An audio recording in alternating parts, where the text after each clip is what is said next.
The US Central Bank is unleashing another flood of cash to make it cheaper for people to borrow and spend. The Federal Reserve will buy up mortgage debt at the rate of $40 billion a month. That stands for quantitative easing, which involves buying $40 billion of mortgage-backed securities each month. Chairman Ben Bernanke also plans to leave short-term interest rates at exceptionally low levels. Bernanke says the Fed is likely to keep these stimulus policies in place for the foreseeable future.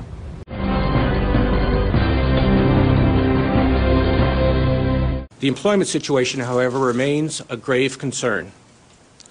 While the economy appears to be on a path of moderate recovery, it isn't growing fast enough to make significant progress reducing the unemployment rate.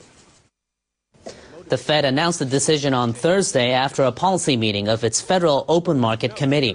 Bernanke says the committee agreed to purchase additional mortgage-backed securities at a rate of $40 billion per month. The idea is to quicken the recovery, to help the economy begin to grow quickly enough to generate new jobs and to reduce the unemployment rates.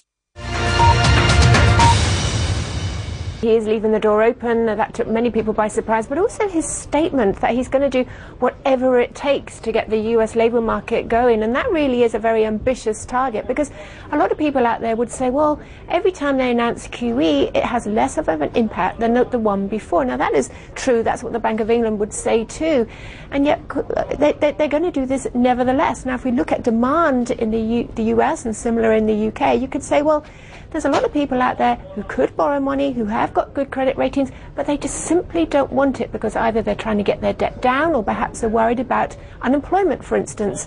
And you have to argue that, or you have to wonder whether these impacts, or the impact of QE3 is pushing on a string. So a lot of people doubting the degree to what the Fed can do, but for sure I think the Fed are feeling that they have to do something, and this sort of policy action is certainly better than sitting on their hands and doing nothing.